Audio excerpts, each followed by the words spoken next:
Coming up on StarTalk, we're exploring the Future of Life Award.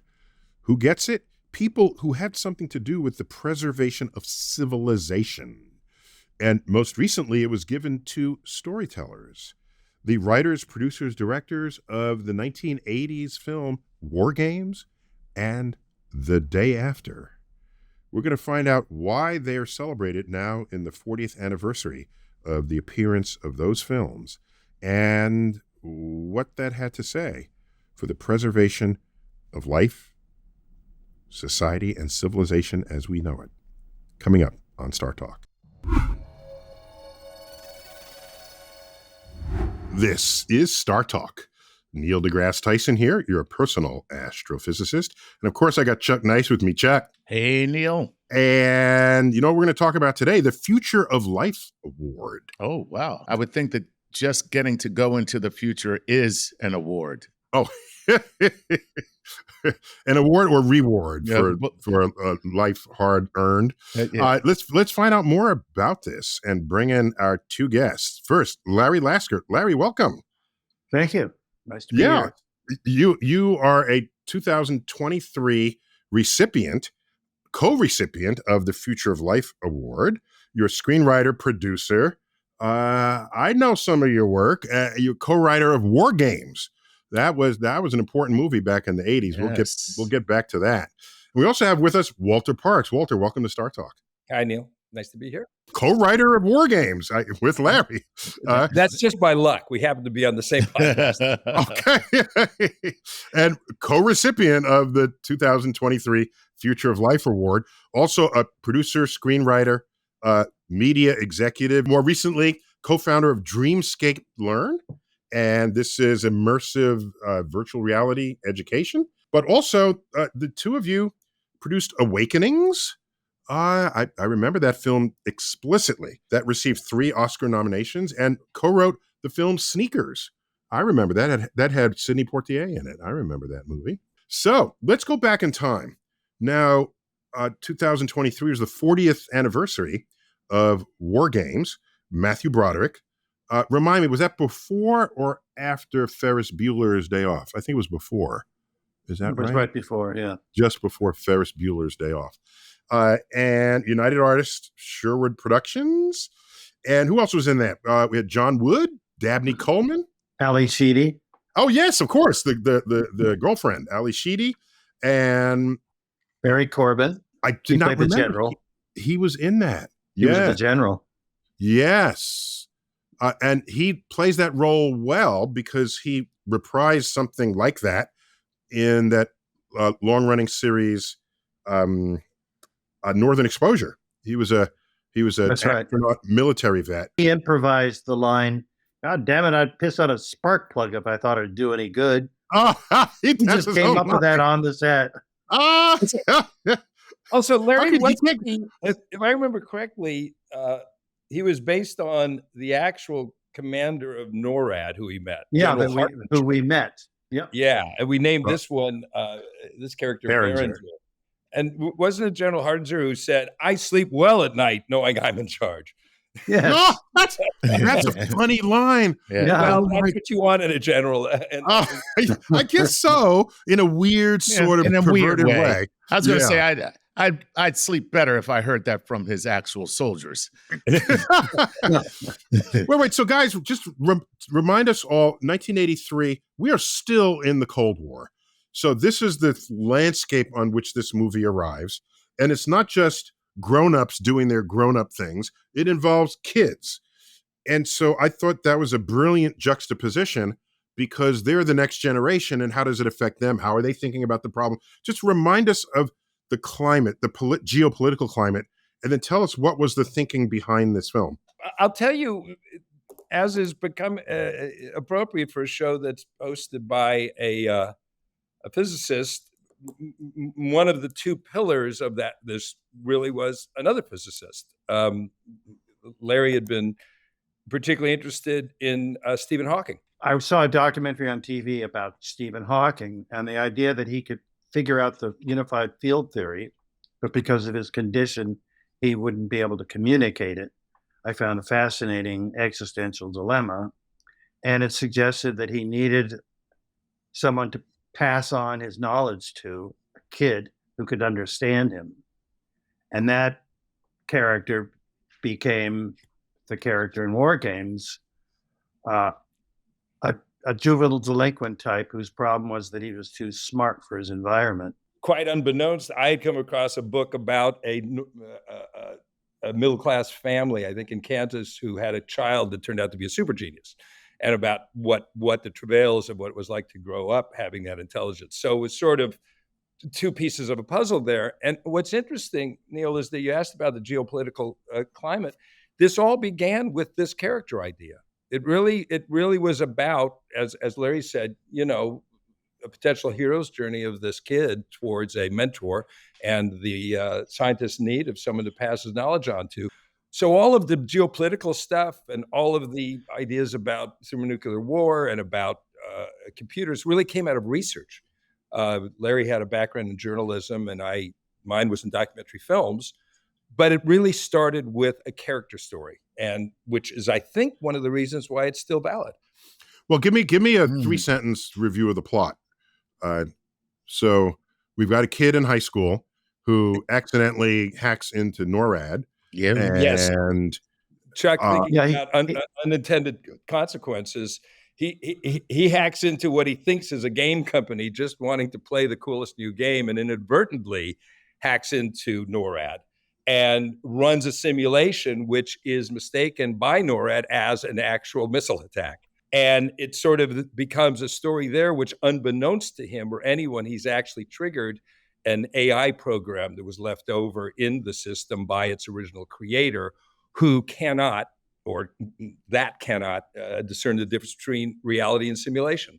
And it unfolds from there, and the government pick him up and they chase him. It's a chase scene, helicopters, and it's Matthew Broderick, who's a completely lovable character, and you're cheering from him the entire time.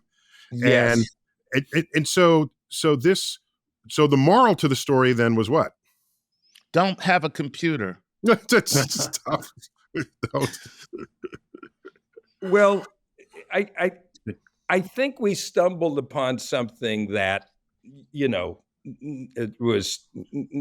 seems simplistic, but it sort of landed. If there's a moral that you take away, but that there's certain games in which the only winning move is not to play.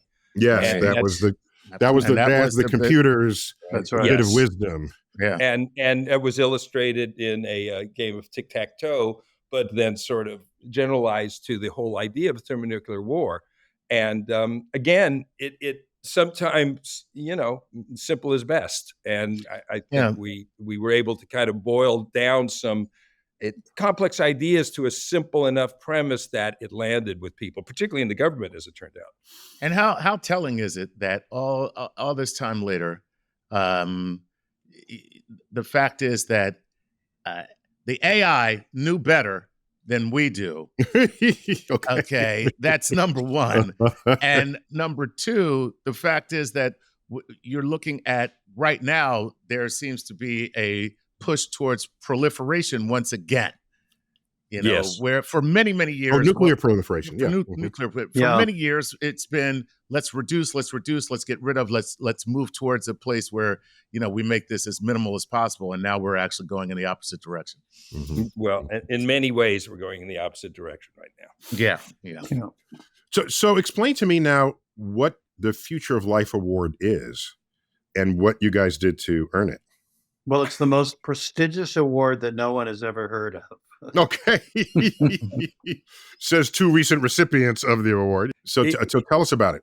Well, listen, it's given by the Future of Life Foundation, and which is an extraordinary group that perhaps had one lapse in judgment, which is deciding to give it to two screenwriters. It's really been given to some extraordinary people, including Carl Sagan. I think received it. For a number, I think the idea is that it's given to people who, in retrospect, have made substantial contributions to sort of the life of the planet or the quality of life on the planet, but were not recognized at the time. And if you go on the website, there's some extraordinary stories there, including actual Russian missile commander two of them. who refused to actually to accept an order that was ordering a launch. And I think that in this case, with both us and with Nick Meyer, who directed The Day After, they're acknowledging the role of narrative and popular culture in spreading certain ideas and making them accessible to people that now, in retrospect, were sort of foundational. So what you're saying is the Future of Life Award has opened up its criteria to recognize how significant the effect of storytelling can be on the sentiment of a nation and of the world. Larry and I were beyond honored and surprised to be given this award. But listen, complex issues are difficult for people to grasp, and whether they're policymakers or the public at large. So there's certainly a role of story in all of that. Stories can be very powerful things, powerfully good, powerfully bad. You were at a time of a lot of very false narratives carrying a lot of weight.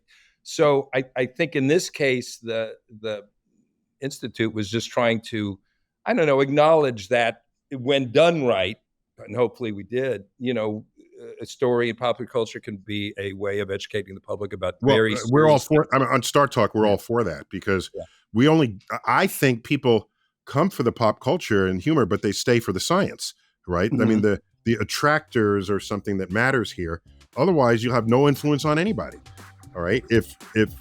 Because they're not always looking where you need them to look, but they will come to you if there's a pop culture vessel that they can react to.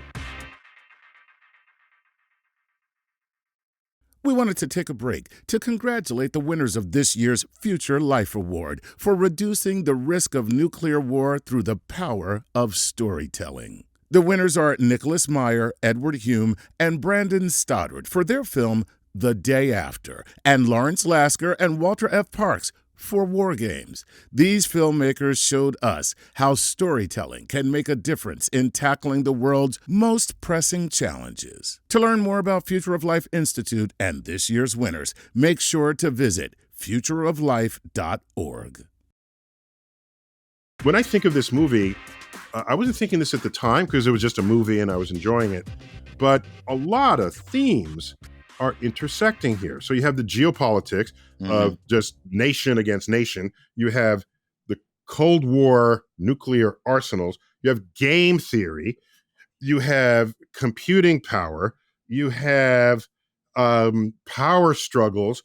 How does a military force interact with a genius who doesn't care about your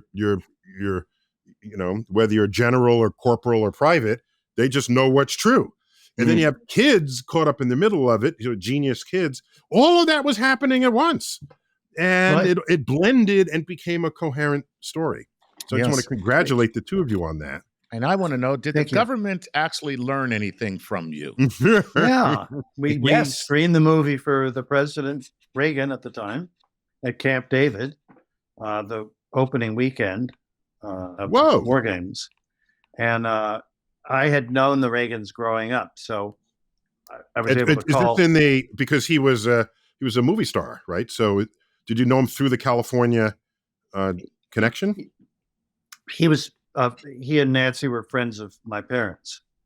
My mom was a movie star, and they would come to our house for Saturday night parties, and my parents often showed first run movies. So Saturday night movies was a theme of, and the Reagans were always the first to arrive. 7:00 on the nose, ding dong. And so when the movie was coming out, I actually happened to run into Nancy Reagan, and I said, I got this movie coming out. She said, let's screen it. So we sent it to Camp David. And the following week, Reagan comes into the meeting of his generals and says, has anyone seen this movie, WarGames? A kid could start World War III by accident. And it really got him thinking. And his generals looked into it and said, oh, yeah, it could happen. Oh, that's comforting. Wait, so when was the concept forgive me for not remembering this, the concept of mutual assured destruction. That was around that time, Oh, wasn't it it? had been around for years. Oh, it Yeah. was around for years. Yeah. Okay. And it's not a very encouraging strategy, I would think, but But it worked. Well, it works. I mean, it's look what's happening without it in terms of world conflict. But it ironically, yeah, as Larry said, President Reagan asked his generals about this. Well, there's a book that reported this quite extensively, and as it turns out, that a lot of even the current cybersecurity laws that are on the books in the U.S. government sort of have their foundation in that screening and in what happened as a result of that.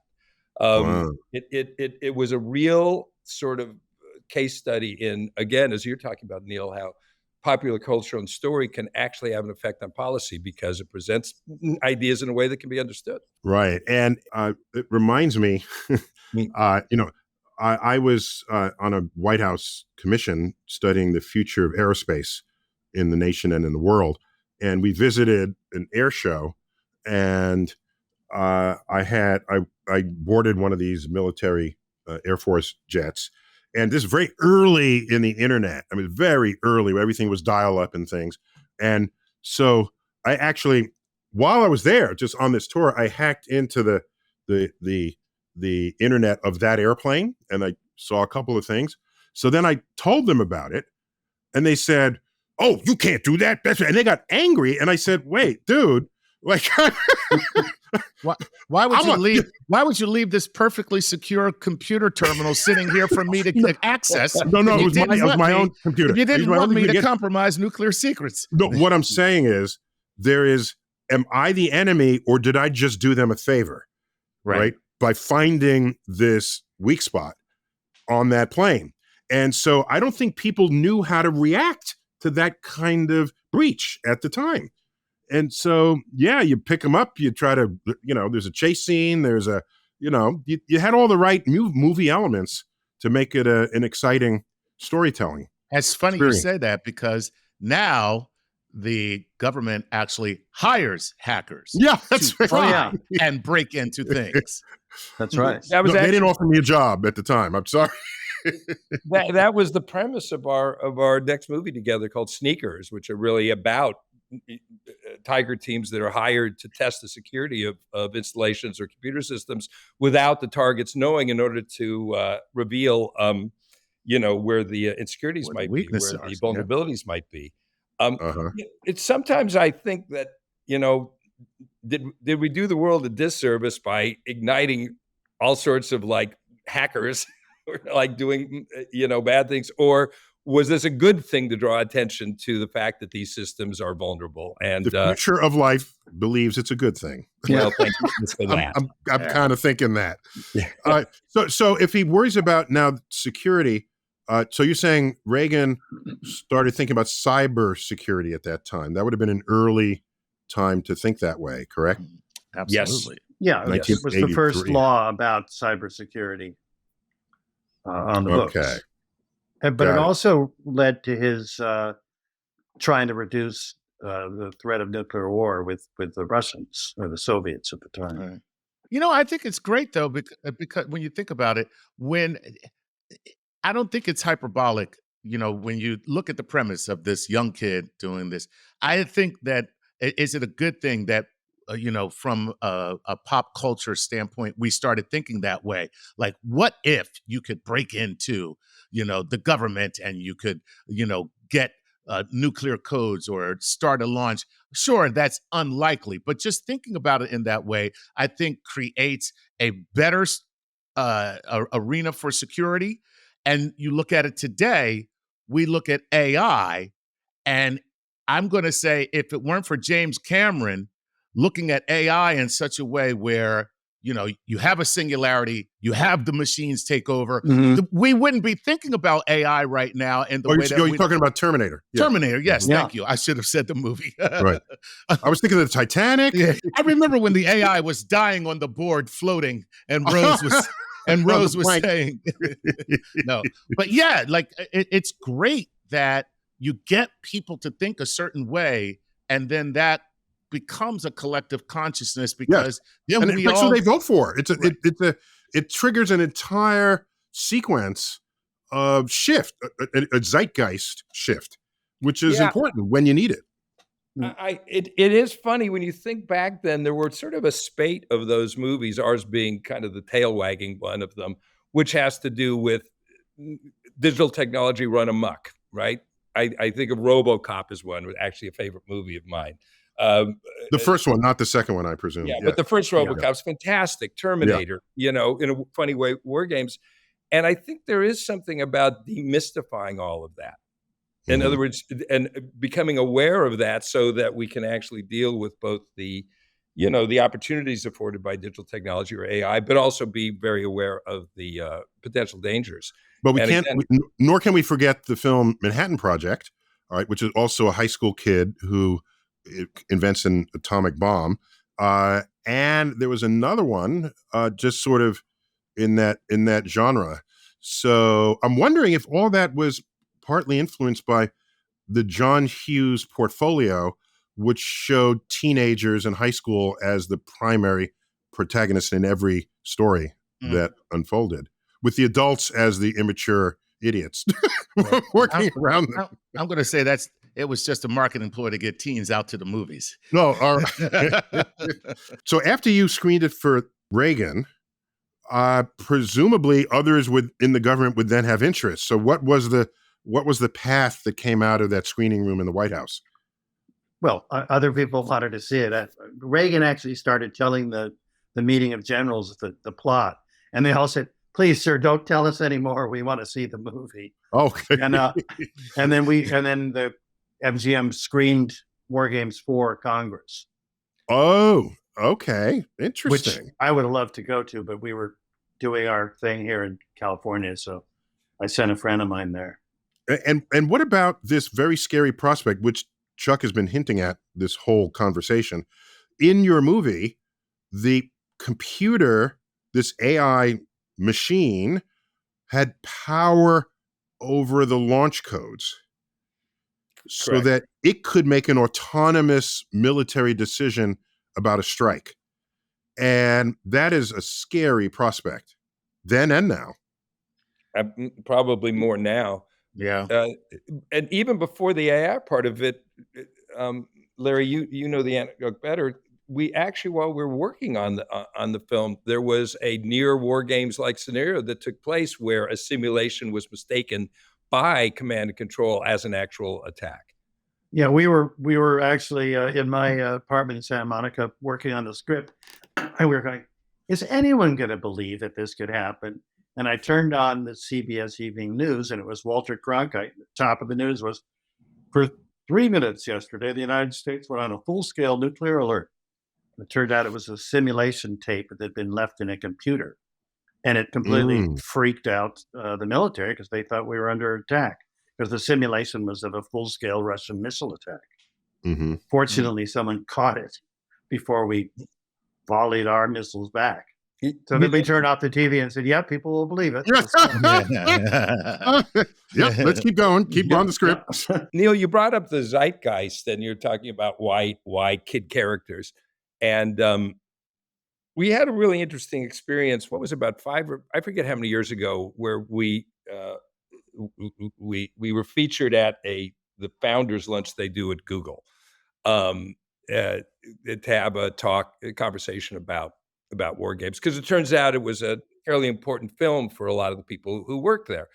And at the time, looking back, we realized we got all sorts of things wrong, but we got one big essential thing right in that movie, which was that and this is going to your idea of the young characters, that the world wouldn't be changed by the U.S. government policies or by IBM or by Ma Bell, but would be young people either in their garages or in their bedrooms using these extraordinary new digital tools. Please tell everyone what Ma Bell is. The telephone company. Yeah, back when there was one. When there was one telephone company, That's right. AT&T was Ma Bell. Okay.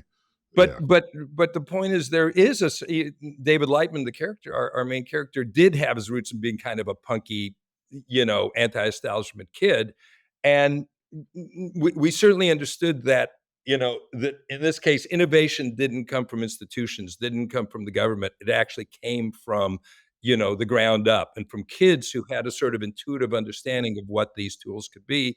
And so if you look then over the next, 5, 10, 15, 20 years, most of the innovation did come from outside of big companies. Yeah, in fact, a year later was the Macintosh was introduced, and wired in a garage. So the timing of our work on beginning this screenplay was quite propitious. Yes. The first thing we did when we got the deal, the next week I called SRI, Stanford Research Institute, and talked to the public information guy there, told him a little bit about what we're working on. And he said, all right, you want to come up Tuesday? And I said, sure. And we went up there, and he had like 5 meetings set for us to meet smart people who basically told us why we had come and what questions to ask. And all we had to do was take notes. And the last meeting was with a bunch of futurists.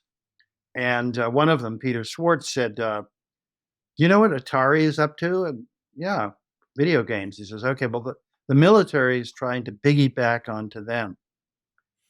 And I think that's where your kid and your dying scientists are going to hook up. There it is. And at the time, adults didn't really play video games, right? It was just getting going. Yeah. And then during research, when we discovered that home computers could hook up over phone lines to big computers, we thought, well, there's our movie. I mean, that was a major revelation. That's how the kid alone in his bedroom could get caught up in the world of high, tech and science.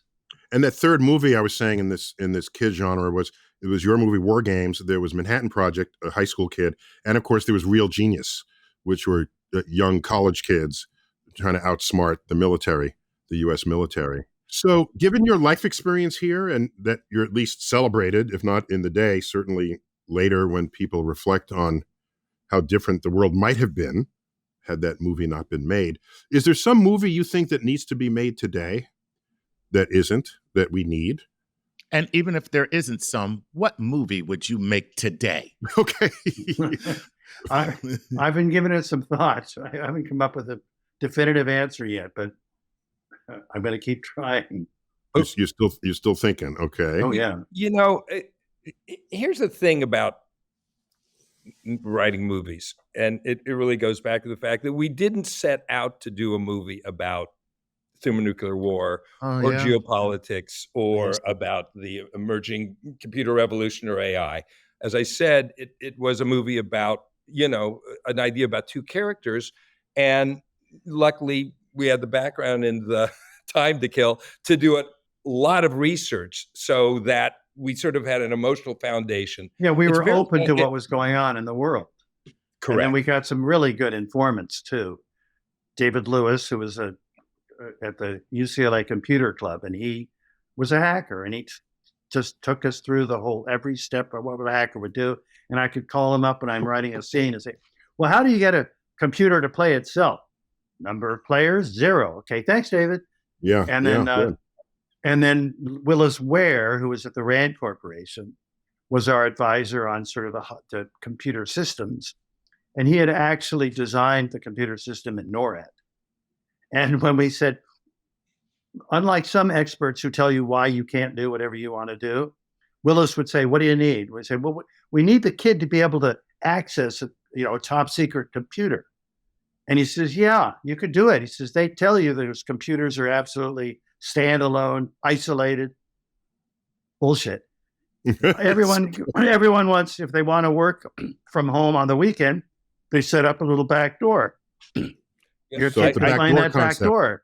It's a back door all the way. And the programmer of the software can leave a back door without telling anybody else. Right? Yes, absolutely. Yeah.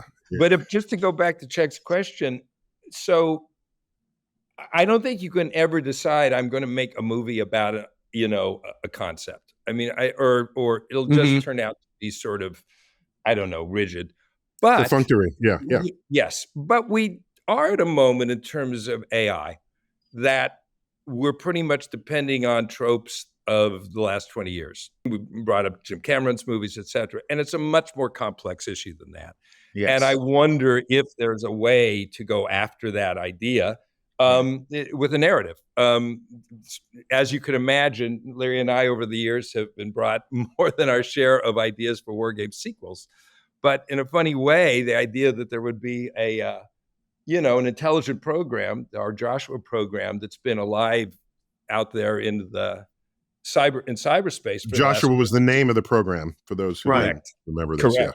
That's been out there learning and navigating the cyberspace as the distinction between the virtual world and the physical world becomes less and less. Yeah. There is probably a good story to be told there. And we'll just have And to if you make the sequel, you got to bring Matthew Broderick back as the general. That would be good. That's an implicit endorsement, right? It's a good one, Neil. Yeah. Not that any of you all asked, but I served on a board of the Pentagon, the Pentagon Innovation Board, where we thought deeply about what role emerging technologies, computing and otherwise, would or should play in national security. And we tackled AI in a statement and a report where we said AI is fine for identifying targets and all this sort of thing, but there must be a human in a loop if that decision requires a kill. You cannot have AI autonomously decide that an attack should occur, that autonomously decide that an attack will occur. You have to have a human being in there. And this is a sort of an ethos that is now part of the military as we go forward trying to figure out how AI fits into our lives. So in the case of WarGames, that was not the case. The In whole the case of premise WarGames, was, that was... yes, the premise In the was... case of WarGames, it was not written that way. It was like Joshua could do this all by itself, correct? Yeah, the beginning of the movies, the premise is that the missile commanders fail the test. They don't want to turn the keys to kill 100 million people until they get someone on the phone to tell them. And so they decide, well, we can't do this. Let's get rid of the humans and just put the machines in control. Right. I've forgotten that. That was a bit of tension at the beginning there. Yes. Very good. Very good. Well, gentlemen, this has been a delight to have you on. We're continuing this program on the Future of Life Award because coming up, we're going to have Nicholas Meyer, who directed the TV film The Day After, which was seen by essentially every single American when it aired. And we'll pick up that conversation with him when we return. Again, guys, thanks for being on StarTalk. Thanks so much. Sure. Thank you. Chuck, continuing with this Future of Life Award, what intrigues me is that this is a set of awards that this year went to the power of storytelling to affect change, rather than people who might have themselves had access to the button and didn't push it, thereby sort of saving the world. There are other ways to save the world, and we cannot undervalue the power of a good story, told well, told with impact and emotion. And that brings us right to the director of the movie The Day After. I remember this movie. I was like fully alive and cognizant when this movie came out in 1983. We have with us the director of that movie, Nicholas Meyer. Nicholas, welcome to StarTalk. Hi, thanks for inviting me. You're not only a screenwriter, director, author, you're deep into the Star Trek universe. There's a universe or a world. What should I? There's like the Marvel universe. Work. Universe works. By the way, that's how I know him. Oh, yeah, okay. Baby. You were director of The Wrath of Khan, co-writer of the Voyage Home. Was that Save the Whales? That was the Save the Whales one, right? Star Yes, Trek it 4? was. Yeah. Yeah, my best line in that is, what is exact change? As they get kicked off the bus. And so in Star Trek Discovery, you're all in the Star Trek universe. So you've got the right street cred here for our audience. And in there, before that, you were director of The Day After. Not only are you in the Star Trek fandom, creating content for that universe, You're also writing Sherlock Holmes. Oh my gosh. So a year ago, The Return of the Pharaoh, and coming up, Sherlock Holmes and the Telegram from Hell. So you're a busy guy, Congratulations on it all. And the world is a better place and, dare I say, safer place for you being in it.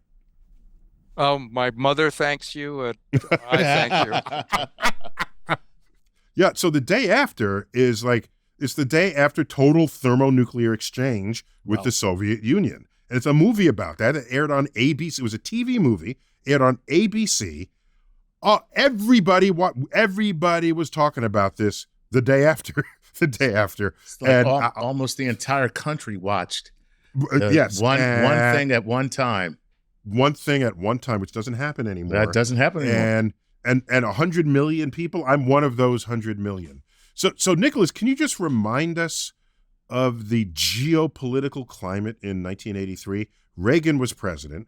Gorbachev was head of the party, and I think, is that right, in the Soviet Union? The Soviet Union, yes, he was. Oh, the good old days. Well, actually, excuse me, he was not.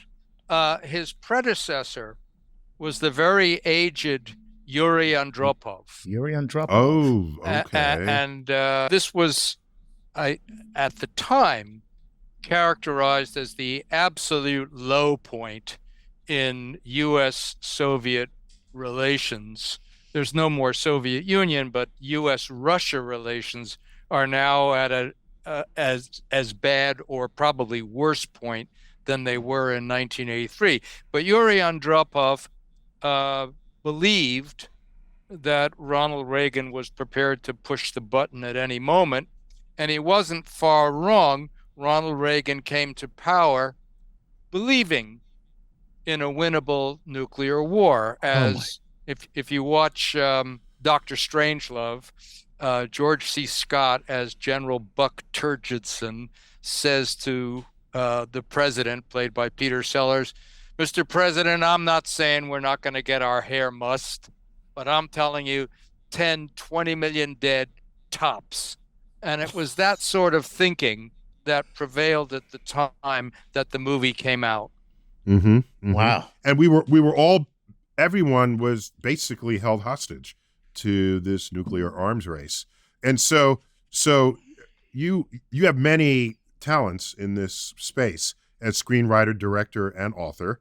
How did you land the director's role for The Day After? Well, I certainly was nobody's first choice. I believe. Okay. You're our first choice. You are our first choice, of course. Well, yes. But I believe I was the third director to be asked. I think it's important to establish the great paradox with which we are dealing and have been dealing since 1945 and the explosion of atom bombs over Nagasaki and Hiroshima. You bet. The ability to annihilate ourselves is arguably, possibly along with climate change, the most important question that has ever faced the human race and, by extension, of all of planet Earth. And yet, and here's the paradox, it is so disturbing that nobody can bear to think about it. We don't want to talk about it. In the words of George Bush, we say, go shopping. So what we do is we pretend that this Damoclean sword, which is dangling by an ever-fraying cord over our heads, doesn't exist.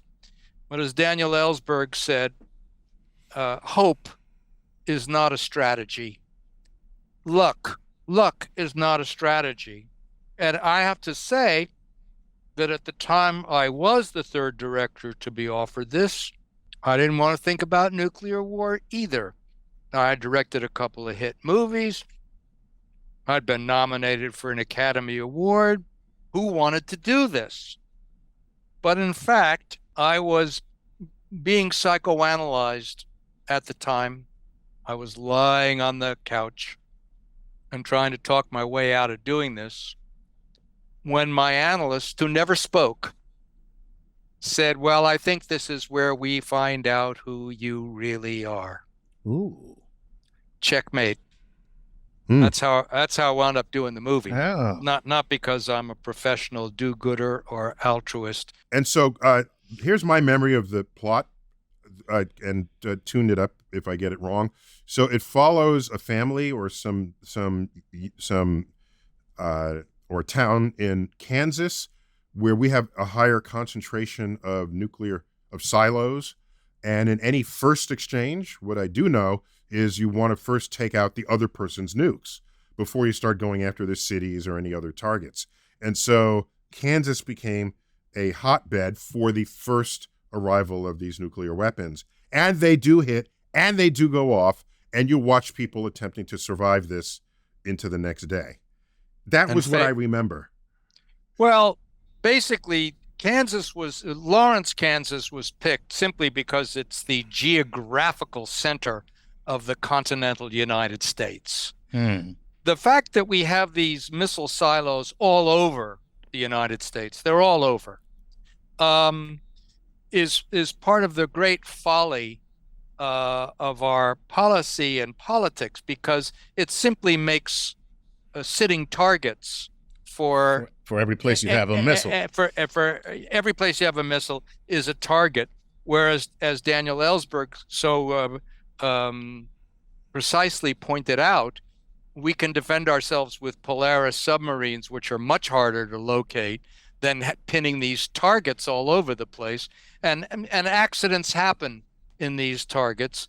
You may remember some years ago in Arkansas, a monkey wrench fell down a missile silo, unloosed the fuel leak that almost precipitated the annihilation of all of Arkansas. So, and there have been a lot of nuclear accidents, many. Wow. Is it a literal monkey?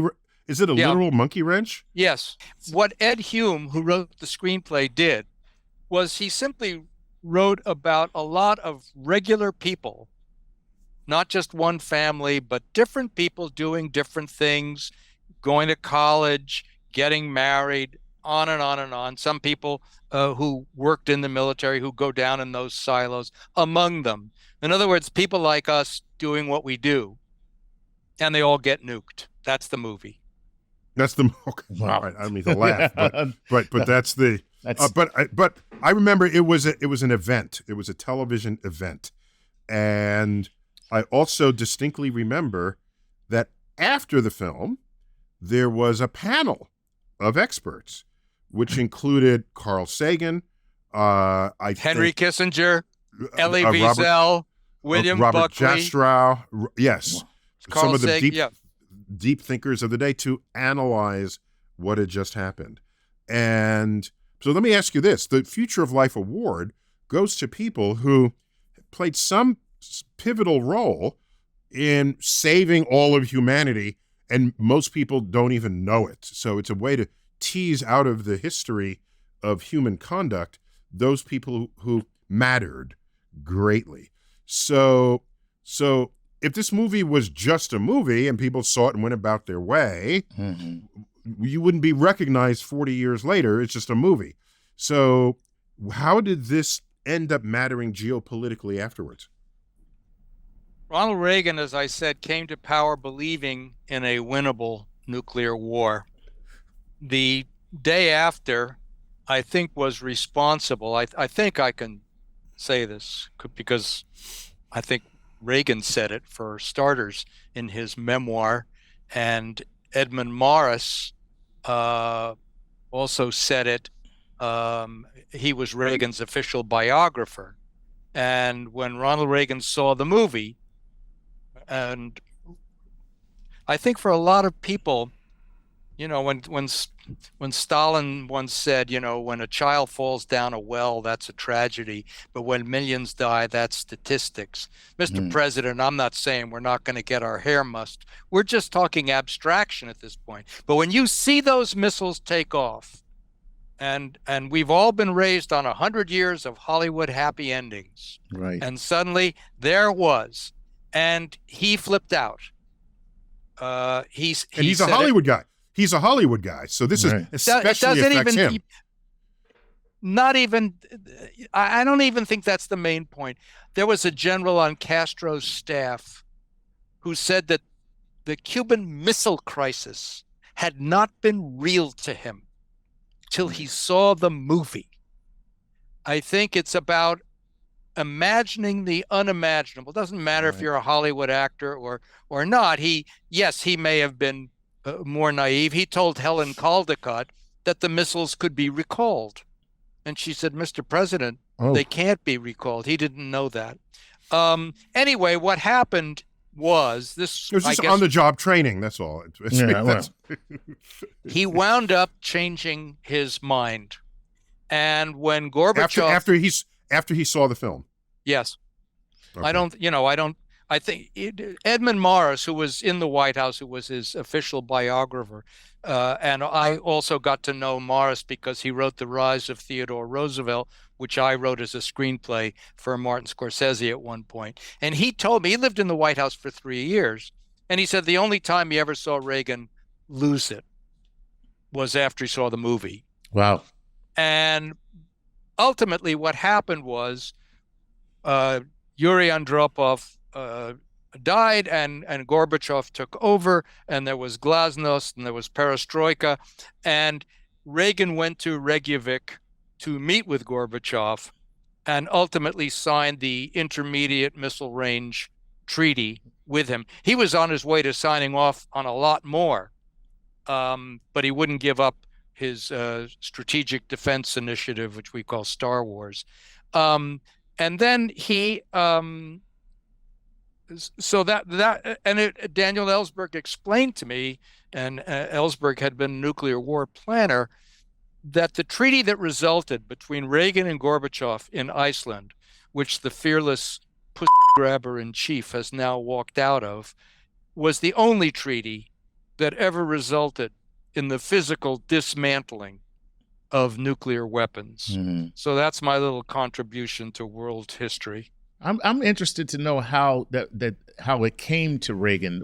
Did you guys as a production say, hey, you should take a look at this, or did screen this at the White House? Yeah. Or did his advisors say, my God, or was it just the sheer magnitude of the event itself, the fact that more than half the country watches one television event all together? And then what kind of public reaction did that have something to do with maybe him? Chuck, that's a good point, because often a politician in a democracy, in a republic, has to be responsive to what the public thinks, right? They can't be opposite what their electorate says, otherwise you don't get reelected. So Chuck, unless that's a good you point. have gerrymandering, that's a whole nother show. Let me explain as best I can. Basically, the secret of the film's success, in my opinion, but I think I can sort of back it up, was the controversy that accompanied it. The very idea, everybody at ABC, the network that was making the movie, hated the idea of it, couldn't stand it. They knew they were going to lose all their sponsors. This is not what was shown on American network television. Wow. They did in prime time.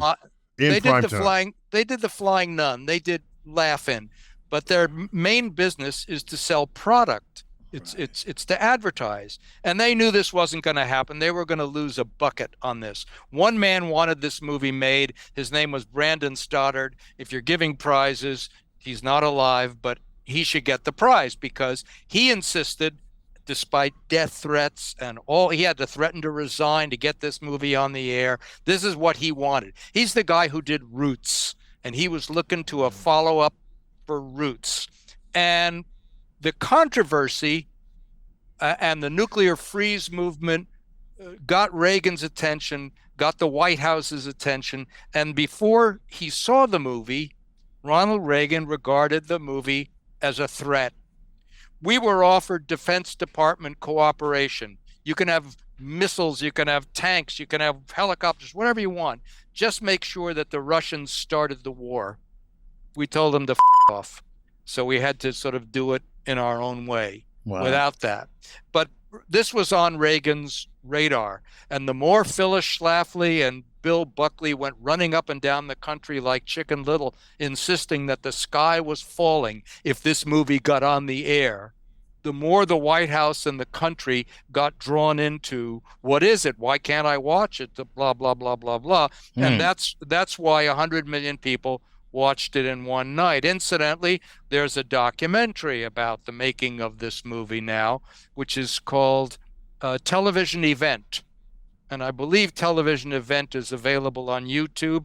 And I must also tell you, because I just got this in the mail, that this is coming out November 15th. Tell us the title for those who are only listening. It's called Apocalypse Television, How the Day After Helped End the Cold War by David Craig. I just got it in the mail this morning. It comes out on the 15th. And I read it. Of course, I went November. 15th of November, 2023. I immediately went to the index to see how I turned out. And I come off like a jerk half the time, and the rest of the time I come out okay. So I figure, whatever. On balance, but there are other apocalyptic moments. For example, Netflix had the film that Don't Look Up, although that was comedic. But their apocalyptic films are an important genre. Oh my gosh.